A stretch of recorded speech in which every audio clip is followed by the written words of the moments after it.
dialog interaktif untuk memperdalam apa yang disampaikan oleh beliau. Padanya kami persilahkan. Assalamualaikum warahmatullahi wabarakatuh. Al-Fadah bita'alim ta'ala fadah al-istifadah wa nafa wal intifa liniyatin salihah wa ala muslafna salam ila hadrat Nabi Muhammadin sallallahu alaihi wasallam wa ala alihi wa uladihi wa azwajihi durat wa ahli baiti jami' ikhwanihi minal anbiya'i wal mursalin wal awliya wa syuhada wa sahabat wa tabi'in wal ulama ila amilin wa ila jami'il musannifin sama khususan syekhina Habib Taufiq bin Abdul Qadir bin Sigaf Jafar Syekh Sigaf Allah yanfa'una bi sirri ma anwarin fid din wad dunya wal akhirah wal jinadikum wa amatina wa amatikum til muslimin Allah yaghfir lahum darajat fil jannah ala hadhihi ni'sha'u lillah lahumul fatihah a'udzu billahi minasyaitonir rajim bismillahirrahmanirrahim alhamdulillahirabbil alamin arrahmanir rahim maliki yaumiddin iyyaka na'budu wa iyyaka nasta'in shiratal mustaqim shiratal ladzina an'amta 'alaihim ghairil maghdubi 'alaihim waladdallin amin. Bismillah walhamdulillah salatu wassalamu ala rasulillah Sayyidina Muhammad bin Abdullah wa ala alihi wa ashabihi wa man walah la hawla wa la quwata illa billah amma ba'd. Para hadirin hadirat jamaah salat subuh yang dirahmati Allah Subhanahu wa taala. Alhamdulillah kita bersyukur kepada Allah dengan ucapan alhamdulillahi rabbil alamin dan kesadaran yang penuh bahwa sampai saat ini kita semua masih diperkenankan untuk merasakan lazzatul iman, kenikmatan menjadi orang-orang yang beriman, kenikmatan iman yang ada dalam diri kita.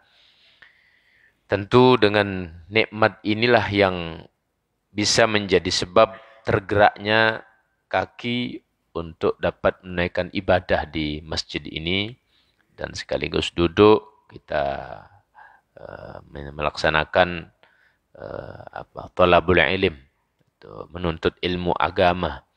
Mudah-mudahan apa yang kita tunaikan dan sekaligus niatan-niatan yang sudah dihadirkan daripada niatan-niatan yang baik, mudah-mudahan tercatat sempurna di sisi Allah Subhanahu wa taala. Dan sesungguhnya bahwa sedikitnya masa yang diberikan oleh Allah kepada kita, tetapi abadinya orang beriman itu dalam surga sesungguhnya tidak seimbang, kecuali itu karena sebab niat. Maka karena niat orang beriman yang dia berniat untuk terus-menerus jadi orang beriman, seandainya pun dikasih usia 1000 tahun misalnya, karena niatnya memang untuk terus jadi orang beriman, niatan itulah yang menjadi sebab kekalnya dia di dalam surga. Padahal tidak sesuai, usia mungkin 70 tahun, 60 tahun, tapi kok balasannya berabad-abad. Jadi abadi di dalam surga, tidak seimbang dengan ibadah itu. Nah, sehingga mari senantiasa hadirkan niatan yang baik dan terutama niat untuk selalu menjadi orang yang beriman sampai akhir hayat nantinya. Kemudian Allah akhiri kita semua dengan husnul khatimah. Amin ya rabbal alamin. Pembahasan pada pagi hari ini masih terkait dengan pembahasan tentang masalah pernikahan, tapi bagian akhir penutup daripada bab yang beberapa kali pertemuan sudah saya sampaikan. Di sini adalah bab penutup, di mana penegasan yang akan kita sampaikan terkait dengan menjaga muru'ah, harga diri kita, dan juga menjaga keimanan dalam kaitannya dengan urusan pernikahan ini. Qala al-musannif rahimahullah wa nafa'ana bihi wa bi'ulumi fid dharain amin. Khataba Abu Talhah Umma Sulaim qabla an yuslima faqalat lahu amma inni fika la raghibatun wa ma mithluka yuraddu walakinnaka rajulun kafir wa ana imra'atun muslimah fa in tuslim fadzalika mahri la as'aluka ghairah fa aslama Abu Talhah wa tazawwajaha. Saya awali di sini dari satu riwayat tentang kisahnya seorang sahabat. Namanya sahabat Abu Talhah dengan sahabat wanita yang bernama Ummu Sulaim. Tatkala Ummu Sulaim ini sudah menjadi janda, Ummu Sulaim ini punya anak namanya Anas. Anas bin Malik. Artinya suami pertamanya Ummu Sulaim ini adalah Malik. Nah, ketika suaminya sudah tidak ada, nah, maka sahabat wanita ini membawa anak kecil yang bernama Anas. Para sahabat ingin berlomba-lomba bagaimana memberikan yang terbaik kepada Rasulullah sebagai sarana dakwah, mendukung dakwahnya Nabi Muhammad. Ummu Sulaim ini orang yang tidak punya harta. Maka datanglah dengan membawa anak kecil yang namanya Anas. Kata Ummu Sulaim, wahai Rasulullah, saya tidak punya apa-apa. Saya hanya punya ini anak, maka saya sedekahkan anak saya ini kepada Anda, silahkan Anda buat apa. Untuk melayani Anda, untuk meladeni Anda, silahkan. Tetapi karena dalam asuhan Rasulullah, majikannya adalah seorang nabi, Sayyidul Awwalin wal Akhirin, Sayyidul Rusul, tidak membutuhkan berpuluh-puluh tahun, hanya wakila 10 tahun saja. Pengalaman yang didapatkan oleh Sayyidina Anas begitu banyak. Nah, sehingga banyaklah riwayat-riwayat yang dijalurkan kepada beliau. Nah, terkait dengan ibundanya yaitu Ummu Sulaim, satu waktu ada namanya seorang yaitu Abu Talhah datang kepada beliau untuk melamar. Namun karena Abu Talhah ini masih statusnya tidak beriman, masih statusnya kafir, Ummu Sulaim dengan tegas menolak daripada lamaran tersebut. Nah, di dalam gambaran kisah ungkapan Ummu Sulaim menyatakan, ama inni fik la raghibatun wa ma misluka yuraddu. Adapun untuk dirimu wahai Abu Talhah, kalau dalam pandanganku tidak mungkin engkau ini akan tertolak. Dan orang senang kepadamu, aku pun senang sebenarnya. Kenapa? Abu Talhah kaya. Kemudian dermawan, bangsawan, gagah juga, ganteng. Maka sahabat wanita menyatakan, tidak ada yang menolakmu kalau engkau minta siapapun. Dan aku pun juga demikian. Aku senang sebenarnya pada dirimu. Walakinnaka rajulun kafir. Tetapi masalahnya engkau ini adalah laki-laki yang tidak beriman. Tegas daripada Ummu Sulaim ini. Wa ana imra'atun muslimah, dan aku ini adalah wanita muslimah. Tidak mungkin orang tidak beriman dengan orang beriman ini bertemu. Fa in tuslim fadzalika mahri la as'aluka ghairah. Kalau memang engkau masuk Islam, itulah maharku. Yang aku minta cukup engkau jadi orang Islam. Aku tidak minta macam-macam. Karena ada kecondongan kepada sahabat wanita ini, maka Abu Talhah masuk Islam. Abu Talhah masuk Islam. Dengan keikhlasan Ummu Sulaim mengungkapkan kalimat tersebut dan itu menjadi dakwah. Akhirnya masuk Islam lah ini Abu Talhah dan menikahlah beliau ini. Kejadian ini mengajarkan kepada kita kenapa sahabat Ummu Sulaim ini, sahabat wanita ini begitu kokoh keimanannya sampai orang kaya raya, miliarder kalau sekarang, melamar beliau tapi tidak goyah. Bahkan tidak minta apapun dari urusan dunia itu. Yang beliau minta, engkau masuk Islam, aku akan siap menikah dengan dirimu. Nah, maka pertama, bahwa iman ini adalah yang paling utama. Menjaga keimanan ini adalah yang paling utama. Dan kita ketahui, pernah juga saya sampaikan, pernikahan yang berbeda keyakinan dalam hukum Islam itu tidak sah. Sampai kapanpun, sampai kiamat. Jadi, wala tumsiku bi'isamil kawafir. Jadi tidak boleh kita mempertahankan daripada ikatan, daripada kekafiran itu. Artinya selama orang tidak menjadi orang Islam, tidak menjadi orang beriman, maka tidak boleh. Sampai kapanpun itu. Dan tentu ini menjadi aturan baku sebagai orang beriman.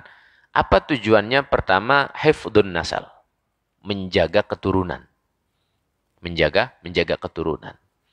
Nah, karena kalau misalnya sudah salah menikah, satunya beriman, satunya tidak beriman, pastinya statusnya zina. Nah, namanya zina ini, si bapak nanti jangka panjangnya tidak bisa menjadi wali daripada anak zina yang dihasilkan dari pernikahan yang tidak dibenarkan oleh syariat. Nah, tidak bisa menjadi wali. Itu yang pertama. Kemudian yang kedua, waris mewarisi itu tidak bisa. Itu alasannya. Maka agama menjaga perkara ini. Menjaga perkara ini. Supaya tidak terputus nanti nasab itu. Supaya tidak terputus. Lah kalau kemudian ada orang menggampangkan, ya sudah enggak apa-apa nanti kan yang penting dicatatkan saja. Ya boleh jadi bisa dicatatkan secara zahir tercatat. Oh fulan dengan fulan ini kawin. Tetapi secara agama kan Allah tahu. Dan dalam syarat pernikahan Islam ya harus ada wali, ada mahar, ada ijab qabul, ada 2 saksi. Kemudian mempelai wanita dan laki-laki. 5 hal ini menjadi ketentuan utama. Nah, kalau memang pernikahan ala agama Islam, ya ini terpenuhi. Tapi kalau memang tidak dilakukan dengan cara-cara Islami, ya tidak terpenuhi pun tidak ada masalah. Karena memang pada dasarnya sudah tidak sah. Kalau salah satunya tidak terpenuhi, ya memang sudah tidak sah. Jadi mempelainya laki perempuannya harus orang beriman. Saksinya juga harus orang beriman. Walinya juga harus orang beriman. Jadi tidak bisa. Misalnya walinya tidak beriman, ya tidak bisa. Atau mempelainya salah satunya tidak beriman, ya tidak bisa. Saksinya satu tidak beriman, tidak bisa juga. Ini hal yang paling utama. Nah sehingga kenapa Islam memberikan aturan ini? Supaya menjaga harga diri orang beriman, yang kedua menjaga nasab, yang ketiga terkait dengan urusan waris mewarisi nantinya. Ini kaitannya. Nah, baik. Kisah ini mengajarkan kepada kita bagaimana teguhnya sikap sahabat wanita ini dalam mempertahankan keimanan dan sekaligus menjadi syiar. Menjadi syiar, membawa orang yang tidak beriman menjadi beriman. Yang kedua, mahar yang diminta itu tidak mahal-mahal. Walaupun keumuman di Arab itu. Kalau saya lagi nganter umroh. Kebetulan kadang ya muthaifnya orang sana sendiri. Bukan orang Indonesia. Nah, jadi ada obrolan-obrolan. Atau terkadang kita ketemu sopir-sopir itu. Nah, dia bilang menikah satu Arab dapat perempuan 20 Indonesia. Bahasanya dia begitu. Kalau dia bahasakan bercanda begitu ya. Dia bahasa bercanda begitu.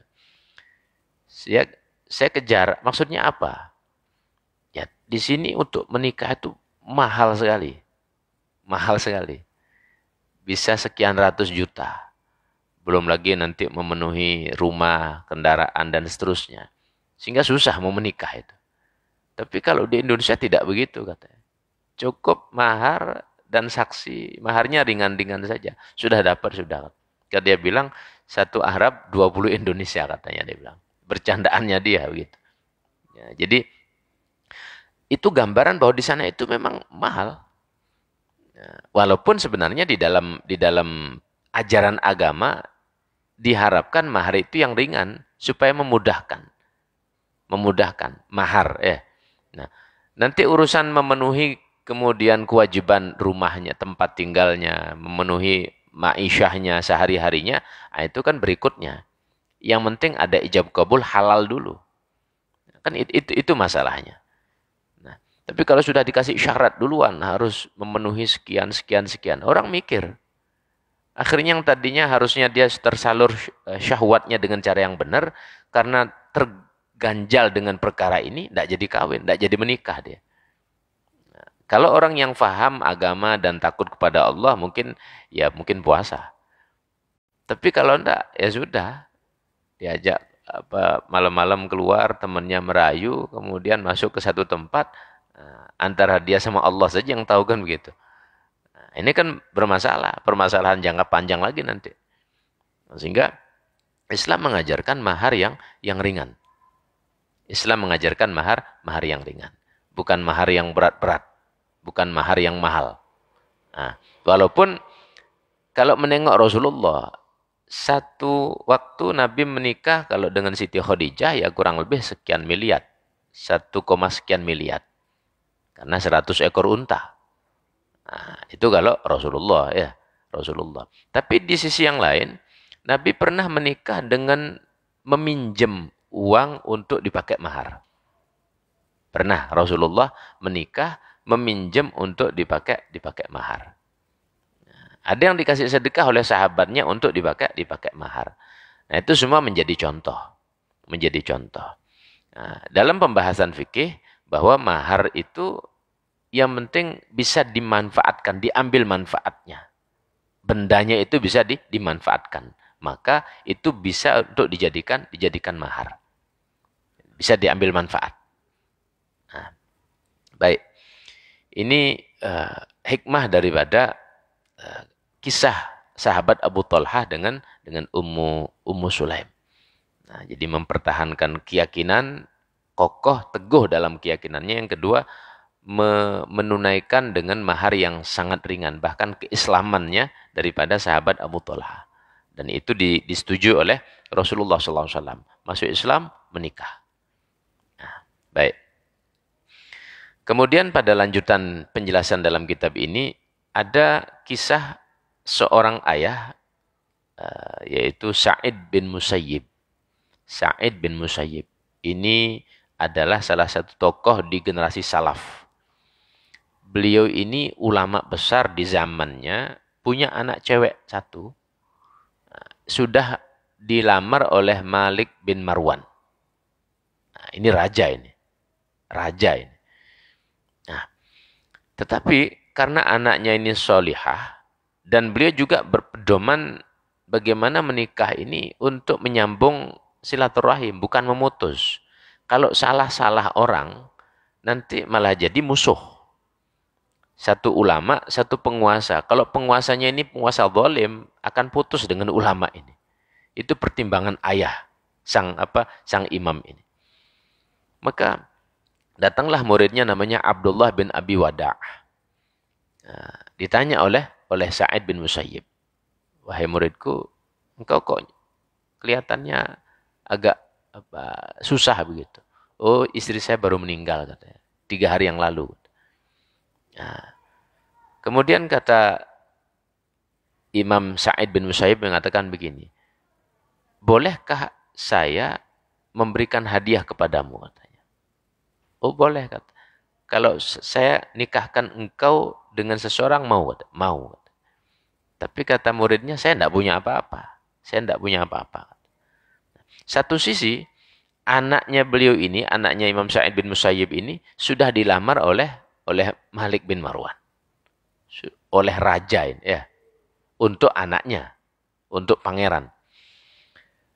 Maka, karena ingin menjaga anaknya supaya tidak salah jalan, tidak salah ketemu pasangan, cepat-cepat dinikahkan. Cepat-cepat dinikahkan sampai sang imam ini didatangi oleh utusan penguasa, sampai dipukul, sampai dicambuk karena tidak mau menikahkan anaknya dengan penguasa ini. Sampai merah-merah di punggungnya ada berapa cambukan.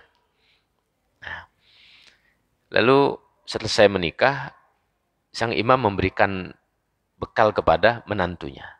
Dikasih sekian puluh dinar. Ini aku kasih untuk keluargamu. Aku tahu engkau tidak punya apa-apa. Ini aku kasih untuk keluargamu, sudah gunakan. Sebulan beliau tidak datang. Setelah sebulan datang, biasa sang imam ini lagi ngajar di masjid. Maka sang menantu ini duduk di depannya, diam begitu. Selesai ngajar, kemudian datang kepada mertuanya. Bagaimana kabarmu? Kata mertuanya bertanya. Saya sebagaimana yang engkau lihat. Sebagaimana awalnya itulah saya. Kata. Jawabannya seperti itu. Kemudian sang menantu juga bertanya. Kemudian abah mertua bagaimana kabarnya? Nah, maka beliau menyatakan ditunjukkanlah itu. Cambukan yang diberikan di punggungnya itu. Nah, ditanya kenapa sebab? Karena tidak mau menikahkan anaknya dengan penguasa ini.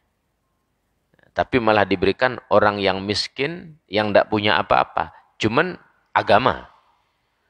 Nah, tentu hal ini bukan sekedar sikap. Beliau ini melakukan hal seperti ini karena mengikuti apa yang Nabi katakan. Fadfar bidzatid din taribat yadak. Kedepankan urusan agama. Kalau mau menikah itu, walaupun memang Nabi katakan wanita dinikahi ataupun sebaliknya laki-laki juga karena kecantikannya, kemudian karena nasabnya, karena hartanya, yang terakhir baru karena agamanya. Tapi kemudian Nabi tegaskan fadfar bidzatid din, pastikan prioritaskan urusan agamanya dulu. Prioritaskan urusan agamanya dulu. Kalau agamanya sudah bagus, agamanya sudah baik, insya Allah aman. Tapi kalau agamanya tidak bagus, nanti akan banyak masalah. Kalau karena harta, ya harta itu kan tidak abadi. Kalau karena jabatan itu berapa tahun saja. Dan seterusnya begitu. Maka Nabi katakan, fadfar bidzatid din. Agama kedepankan dulu. Insya Allah aman, selamat.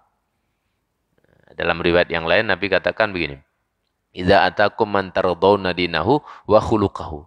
Kalau datang kepadamu seorang pemuda atau laki-laki yang secara akhlaknya, secara agamanya, engkau ridho, akhlaknya bagus, maka nikahkan dia dengan anakmu.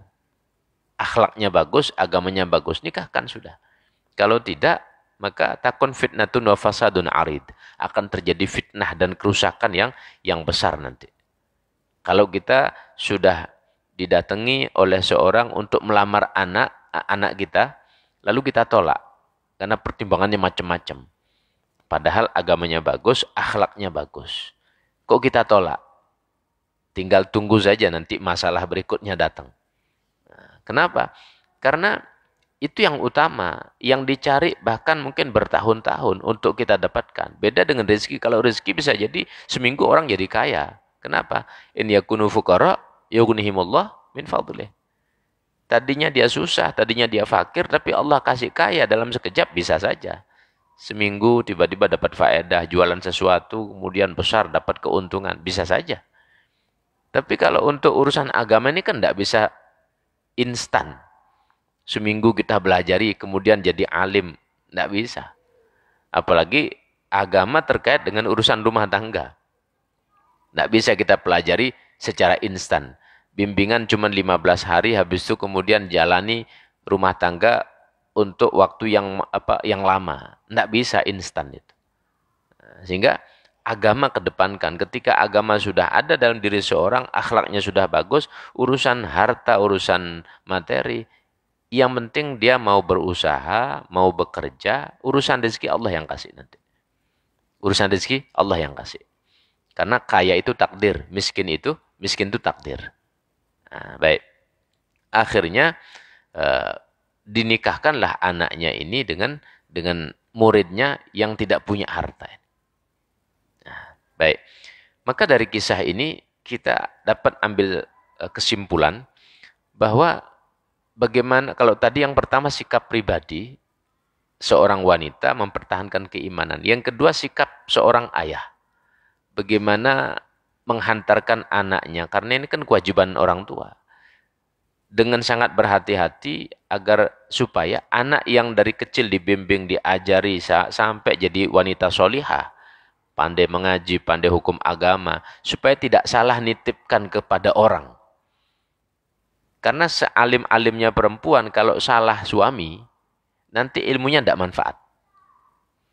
Ada wanita hafidhatul Quran, ya, hafal Al-Quran.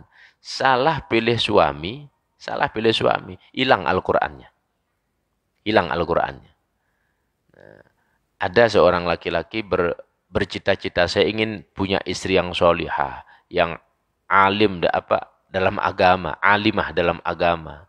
Nah, tapi dia tidak mengukur dirinya bahwa sebenarnya kalau dia mendapatkan wanita solihah, hafal Al-Quran, faham agama, lalu dia tidak seimbang, sesungguhnya ini kedoliman nanti. Kedoliman. Kenapa? Karena seorang wanita yang solihah, yang baik, yang hafal Al-Quran ini, dia harus menuruti apa mau daripada suaminya yang tidak faham ini. Ya tentu dia akan berpikir, memerintahkan, menyuruh berdasarkan ketidakfahamannya dia. Sedangkan status istri, ya harus tunduk kepada suami. Ini kedoliman namanya. Ini kedoliman. Maka tidak bisa kita paksakan, saya harus dapat istri yang solihah, yang alimah, yang harus hafal Quran, yang harus dan seterusnya. Tidak bisa begitu. Ya terima apa adanya.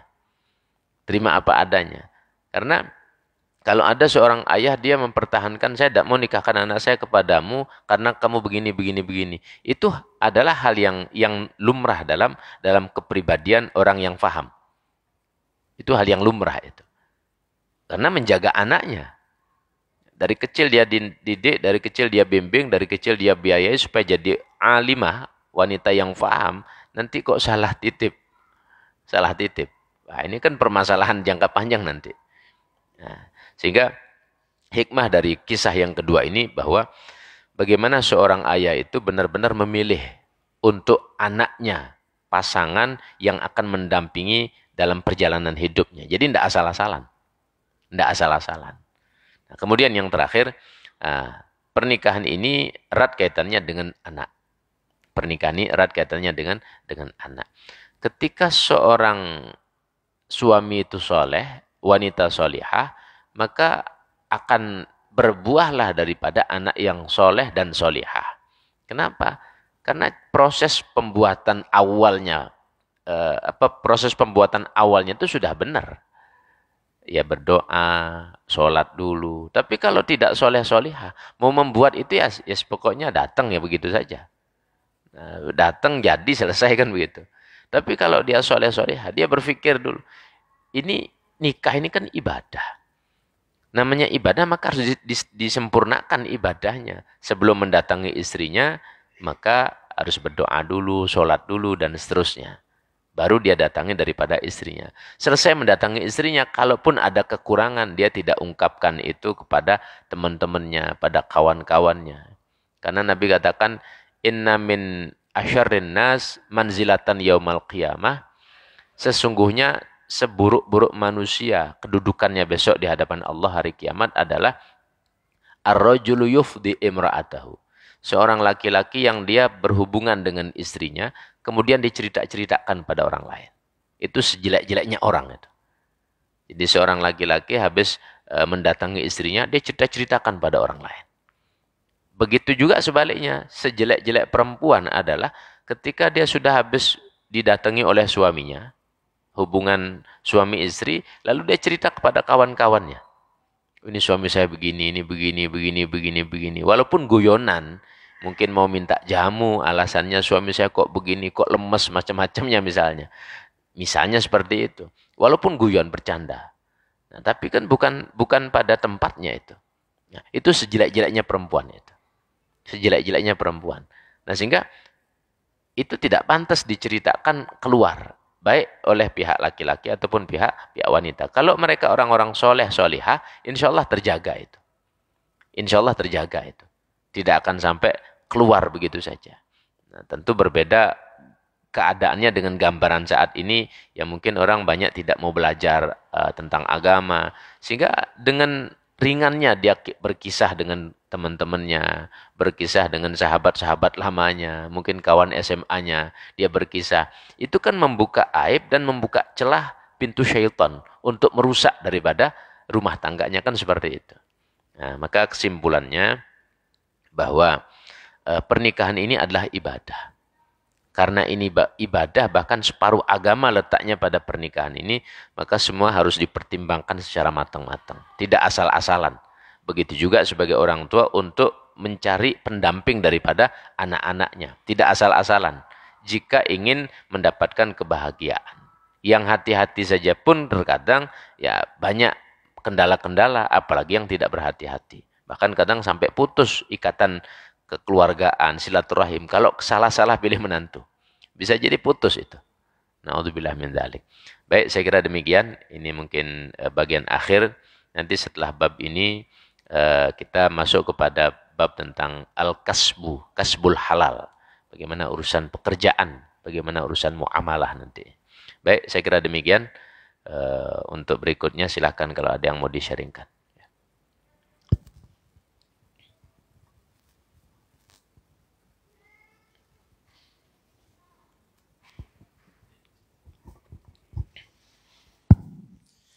Assalamualaikum warahmatullahi wabarakatuh. Waalaikumsalam warahmatullahi Berkenaan dengan status pernikahan yang dijelaskan tadi, bagaimana seandainya ada satu keluarga suami istri masuk Islam, bagaimana status perkawinannya?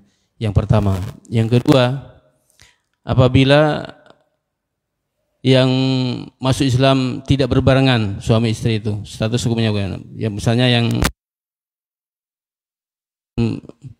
sebulan kemudian baru istrinya masuk Islam, itu yang kedua. Yang ketiga, bagaimana status anak dari hasil perkawinan sebelum masuk Islam? Terima kasih Ustaz. Baik. Bagaimana seorang yang dia masuk Islam bersamaan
Baik, terima kasih. Assalamualaikum warahmatullahi wabarakatuh. Waalaikumsalam warahmatullahi wabarakatuh. Mohon izin Ustaz, artinya dalam perkawinan ini kan seperti tadi disampaikan berbeda keyakinan.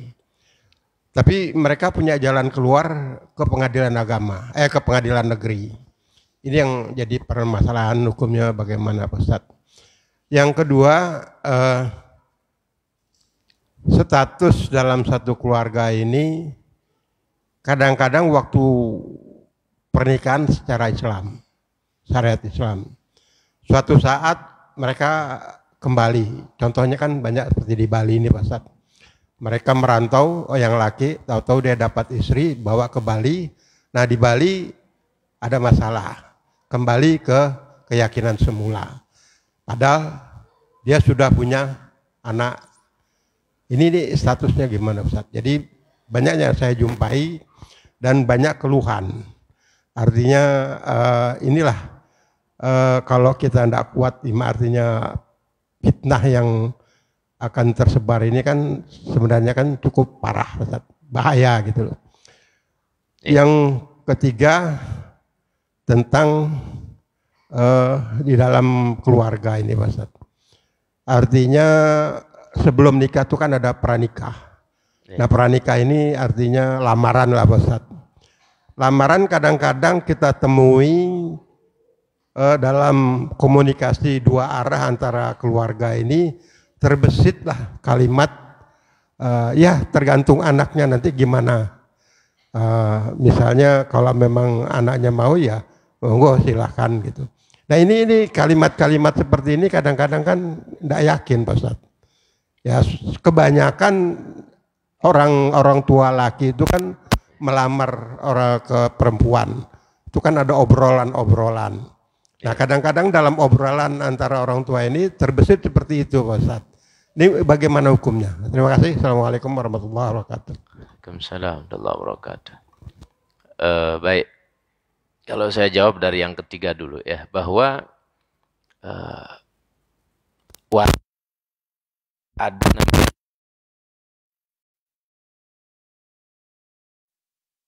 atau kakek kepada cucu perawannya.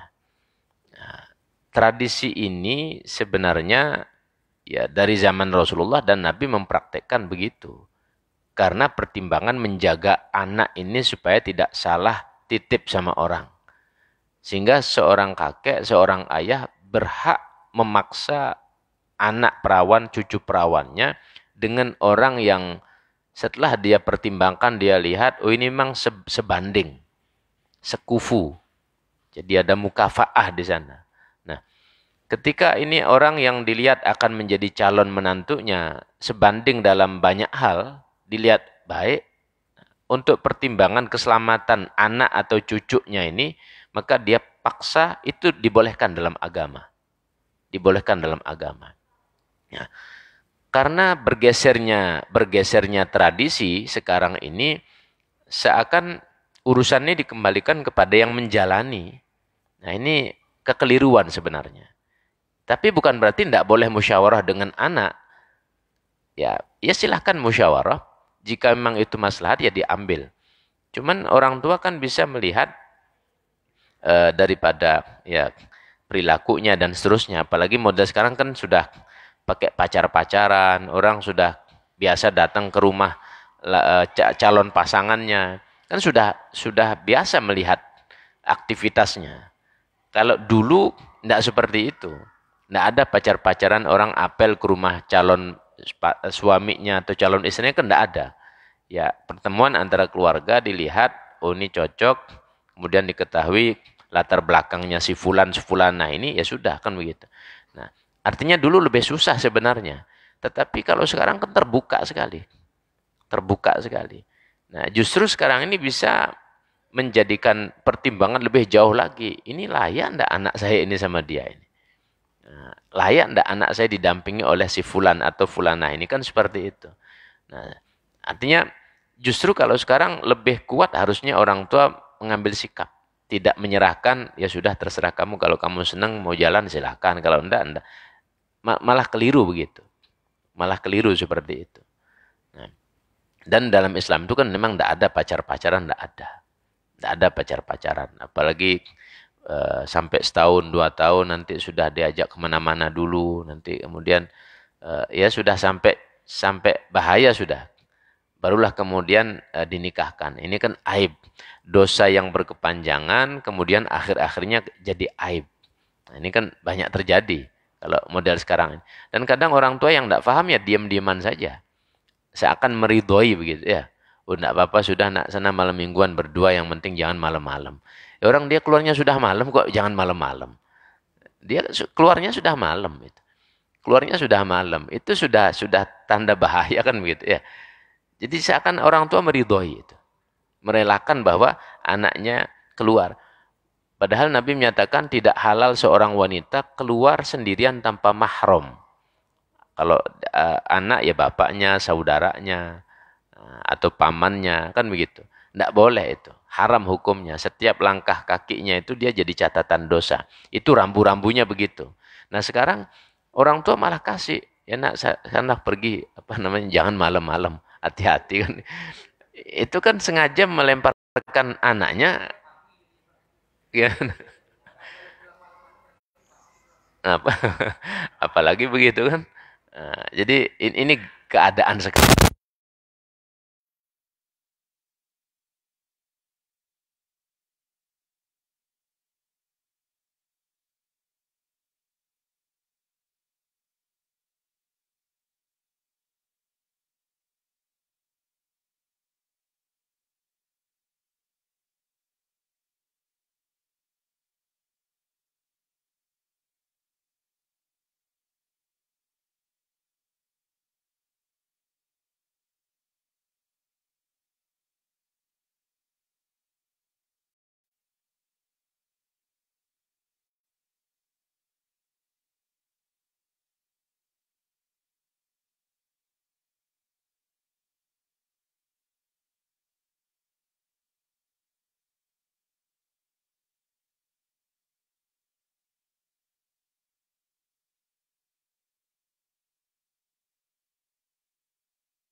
Catatkan ke pengadilan negeri, ya tetap saja tidak sah.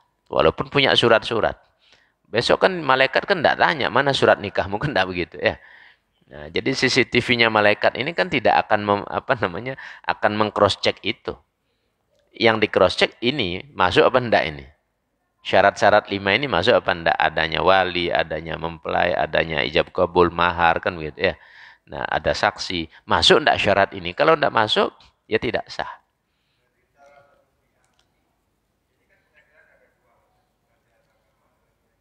Oh ya.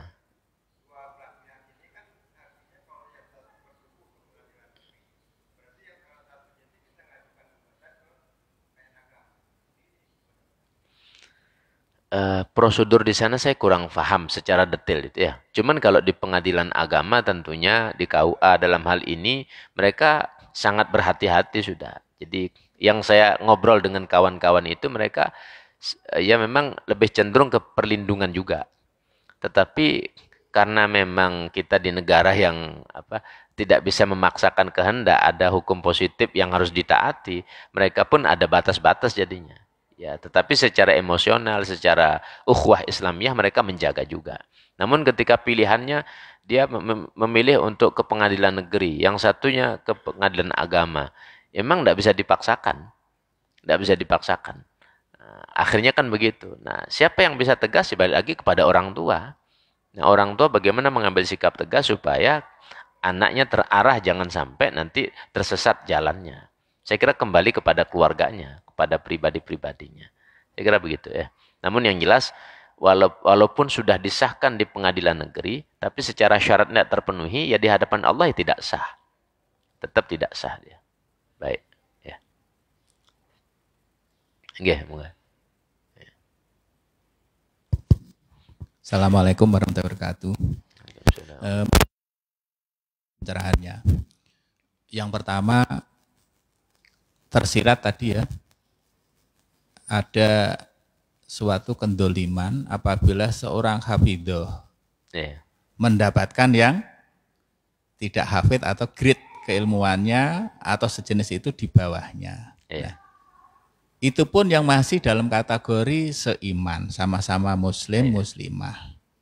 Nah, yang saya tanyakan, nah bagaimana seandainya kalau yang laki-laki itu calon mempelai itu ya, itu golongan non-muslim atau golongan kafir berniat untuk masuk Islam, saya tertarik Islam karena supaya kamu bisa bimbing saya karena kamu perempuan itu hafidhoh, alim-alimah, hafidhoh dan alimah gitu. Itu apakah suatu kedoliman? Sedangkan niatnya begitu. Sedangkan kita tidak tahu apa yang akan terjadi. Artinya siapa tahu mungkin dalam bahtera rumah tangga ada goyang sehingga balik tadi yang kafir atau yang bagaimana. Nah itu bagaimana pencerahannya? Itu yang pertama. Kemudian yang kedua, tersirat tadi ya, kaya miskin adalah suatu takdir. Nah, mohon dijelaskan secara detail antara qadha dan qadar, ketentuan dan kepastian. Takdir itu batasnya di mana tuh? Kapan dikatakan takdir? Kalau sudah mati, oh takdirnya mati sekarang. Ya, memang ada kata-kata takdir bisa diketahui setelah itu terjadi. Ya itu. Ketentuan kepastian. Mohon ini supaya tidak ada sekatnya yang jelas. Kapan disebut takdir? Kapan disebut dengan qadha qadar tadi ya?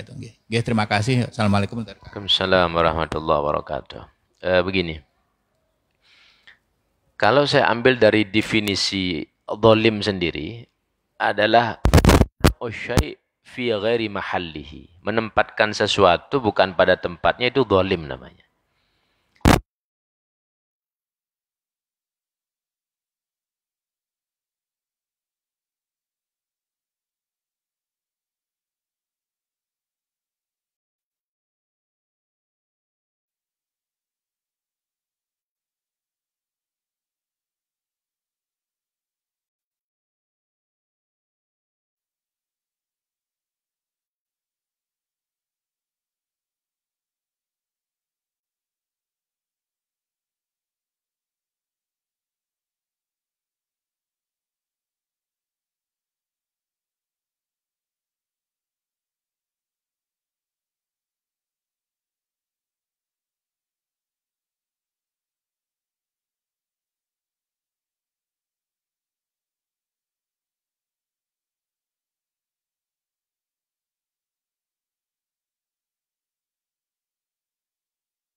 Fahaman sang suami ketika sudah jadi suami, maka dia perintahkan berdasarkan pemikirannya dia, sehingga ini tidak berjalan lagi secara pada hafal.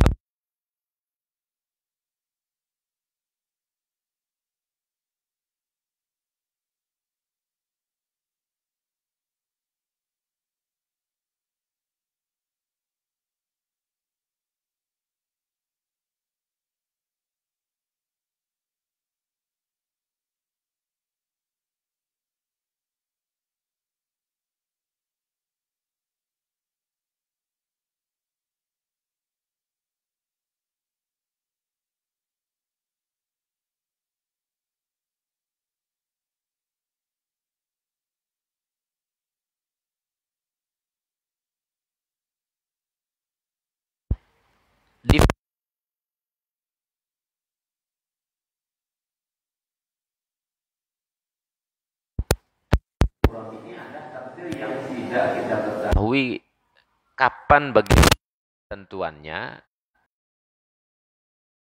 Mu'allaq ini adalah takdir yang Allah tentukan, yang masih punya peluang kemungkinan untuk bisa dirubah. Masih punya peluang untuk dirubah. Itu pun atas izin Allah. Tapi walaupun itu berubah, itu pun kita tidak tahu apakah itu termasuk takdir mubram atau mu'allaq. Contoh misalnya, saya ini berdoa kepada Allah. Umur saya, misalnya dikasih 60-70 misalnya. Saya berdoa, ya Allah kasih saya umur 100 tahun. Apakah itu boleh?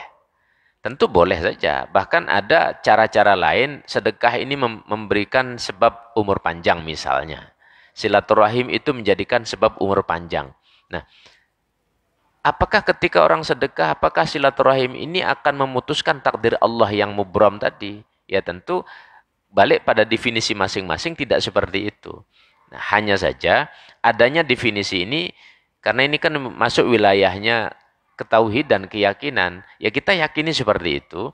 Cuman pada ikhtiar manusia karena ada peluang, maka dia kuat berharap ada peluang, ada keran untuk dia bisa mengalirkan kebaikan-kebaikan atau manfaat yang lebih banyak lagi dengan adanya takdir mu'allaq ini.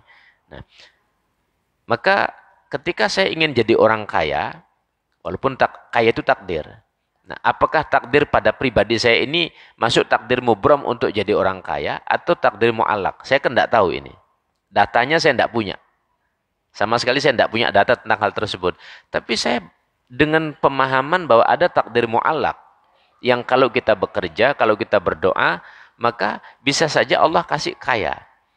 Nah, itu pemahaman kita. Nah, cobalah kita praktekkan. Ternyata setelah kita praktekkan, kita bekerja, buka usaha, macam-macam, kok gagal terus. Hidupnya susah terus. Nah, berarti memang takdir mubramnya Allah berlaku. Memang hidup sudah begitu sudah.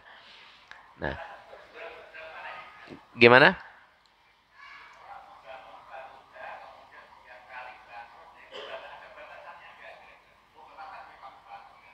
Ya. Itu pun proses itu masih bagian daripada takdir. Nah, sehingga kita tidak bisa menyimpulkan, oh ini takdir saya. Tidak bisa. Jadi keputusan itu adalah di saat kita sudah wafat dan besok di catatan amal baru kita tahu. Karena semua ini kan sebagai sarana untuk ibadah saja sebenarnya. Bukan tujuannya kita hidup jadi orang kaya, kan bukan.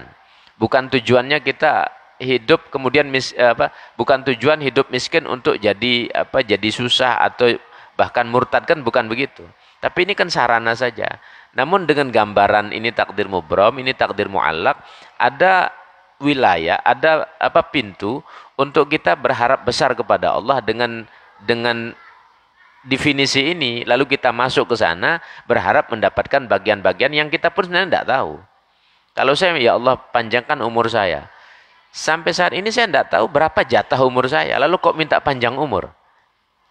Kok tiba-tiba saya punya umur 90 tahun? Apakah memang saya sebenarnya kasih 70 tahun jadi 90 tahun? Atau memang saya 90 tahun? Ini kita tidak punya data ini. Data ini tidak punya. Nah, sehingga kembali lagi bahwa urusan takdir, makanya kan masuk pada bab iman. Jadi iman kepada qada dan qadar, kan begitu. Nah, Jadi ya harus percaya saja. Nah, percaya ini di atas ilmu dia. Nah, ilmunya ini sebagai perantara memahamkan, tapi di atas itu ya sudah kita terima mutlak.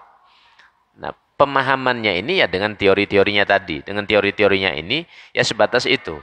Nah, sisanya iman. Iman itu melepaskan teori, melepaskan akal, ya kita terima. Oh, memang begitu. Karena pada hakikatnya memang kita tidak tahu.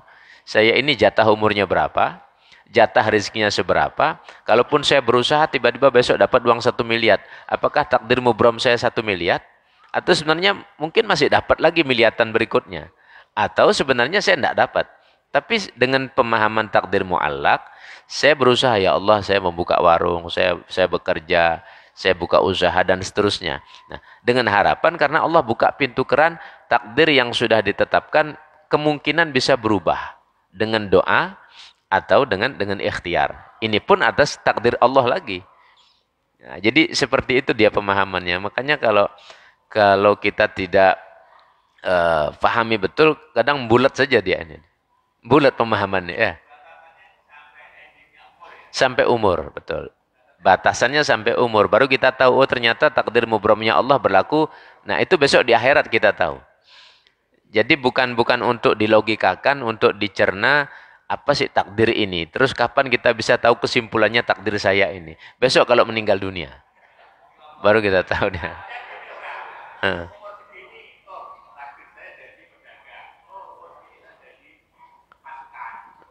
Ya.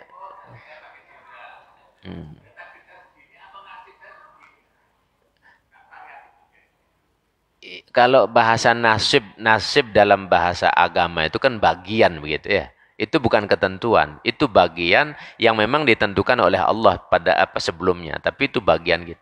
Namun bahwa hidup ini berproses, maka ketentuan takdir itu kita tidak ketahui kecuali akhir dari proses itu, ajal.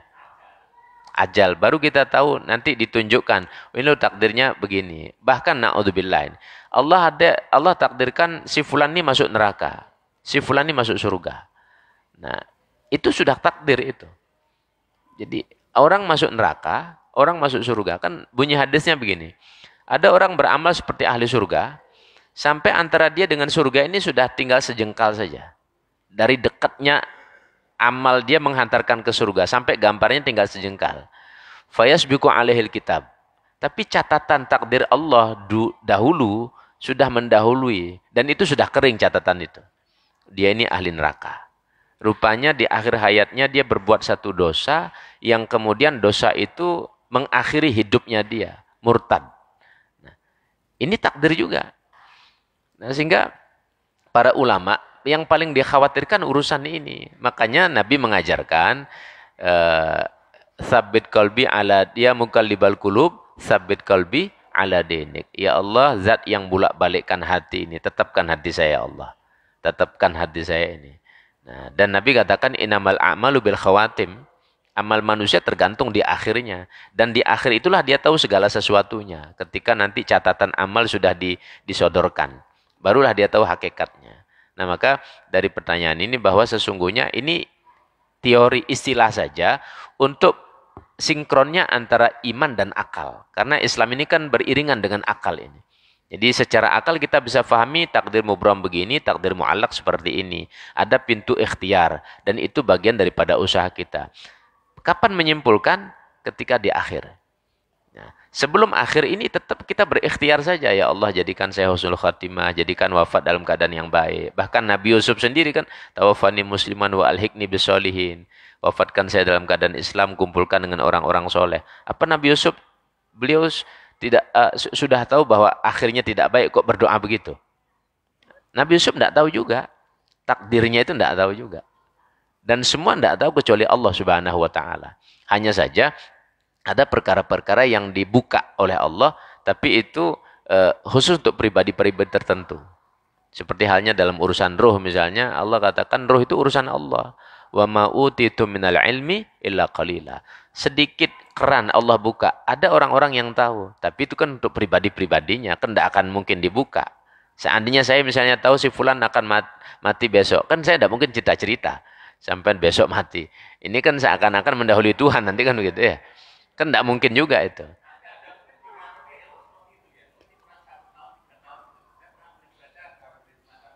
Ada yang tahu.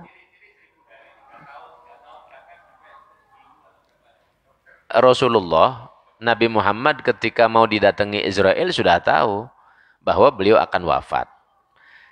Jangankan Rasul, Imam Ghazali. Kalau dalam kisahnya Imam Ghazali kurang beberapa waktu beliau sudah siapkan kain kafannya. Sudah siapkan daripada kuburannya. Untuk nanti meninggal dunia. Bahkan sudah posisi arahnya. Beliau di saat meninggal posisi apa? Beliau sudah siapkan. Nah, artinya fungsi ayat itu menjelaskan bahwa wa ma utitum minal ilmi illa qalila. Ada keran yang Allah buka sedikit tapi bagi orang-orang tertentu. Cuman ini kan tidak bisa ngaku-ngaku. Itu kan ilmu yang rahasia yang Allah kasih pada pribadi-pribadi saja. Ya kita pun mungkin ya tidak tahu kan begitu ya. Kecuali Allah kasih pengetahuan itu. Jadi wa ma utitum minal ilmi illa qalila. Jadi sedikit Allah kasih. Nah, cuman tidak tahu kita ada yang dikasih apa enggak kan gitu ya. Nah,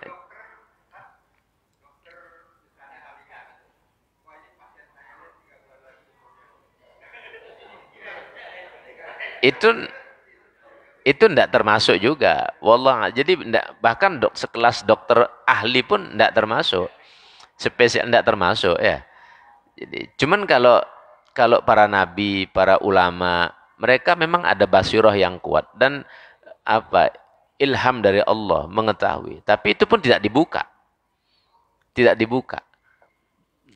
Nah, seperti contohnya Nabi Allah Sulaiman ketika dikasih berita tentang wafatnya seorang pemuda kan. Artinya Allah kasih tahu itu. Oh, ini pemuda ini bakal wafat besok. Ya, Allah kasih tahu itu. Cuman kan tidak disebar-sebar. Justru Nabi Sulaiman nuntut pada Israel, kok tidak jadi mati gimana ini kan begitu. Nah, tadinya sudah dibilang mati kok tidak jadi mati. Nah, dan itu dikasih tahu. Tapi kan Nabi Sulaiman tidak sebar-sebarkan itu. Hanya saja kisah itu kemudian diriwayatkan dan saya baca dalam 1-2 kitab itu. Nah, sekarang kita mengetahui, cuman kan untuk ilmu saja, bukan untuk praktek. Nanti kita coba-coba kamu besok mati kayaknya. Kamu 2 hari lagi. Kan bukan untuk praktek begitu.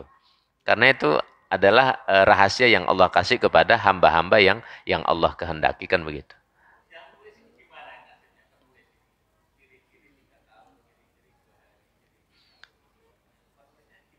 Ya itu ilmu saja.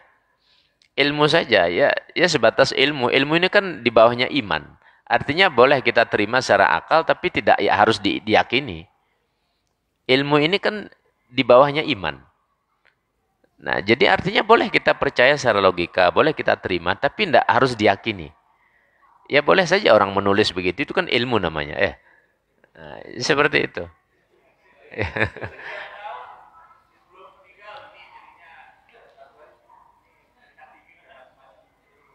Ya tapi kan memutuskan Allah. Itu ilmu nah ya. Jadi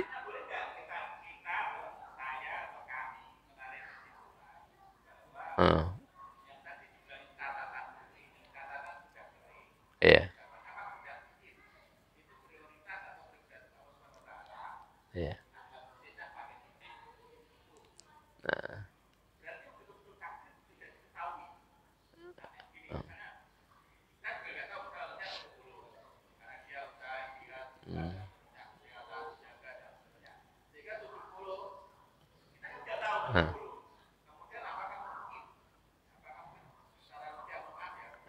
Di stipo begitu ya.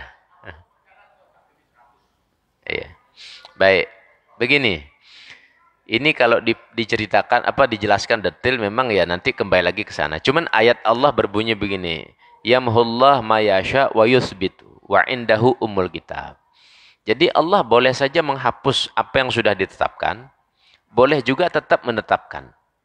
Nah, itu ranahnya Allah itu. Wa indahu ummul kitab. Ya di sisi Allah itu catatan itu. Nah, kita tidak tahu. Cuman Allah punya kuasa mau dihapus nanti ini yang tadinya 50 dihapus jadi 80. Boleh saja. Ya kita minta kepada Allah atau kita olahraga nanti Allah kasih. Oh sudah karena rajin olahraga tak panjangi umurnya. Misalnya begitu ya. Ya boleh saja. Boleh saja seperti itu. Ya, jadi maka saya bilang itu ilmu saja. ilmu, namun ilmu ini untuk dasar kita mengimani, tapi bukan menentukan. Bukan menentukan. Itu ilmu untuk dasar meyakini, tapi tidak menentukan. Karena hakikatnya kita tidak tahu datanya Allah tentang kita ini yang dikatakan sudah kering. Apakah nanti ini yang dihapus atau ini yang ditetapkan? Kan kita tidak tahu juga. Nah, cuman ya kita ikhtiar saja kan begitu ya. Kita berikhtiar saja. Saya kira seperti itu ya. Baik. Wallahu a'lam. Ya. Ya, mohon maaf kurang lebihnya ya. Oke. Terima kasih. Mari kita tutup bersama dengan doa.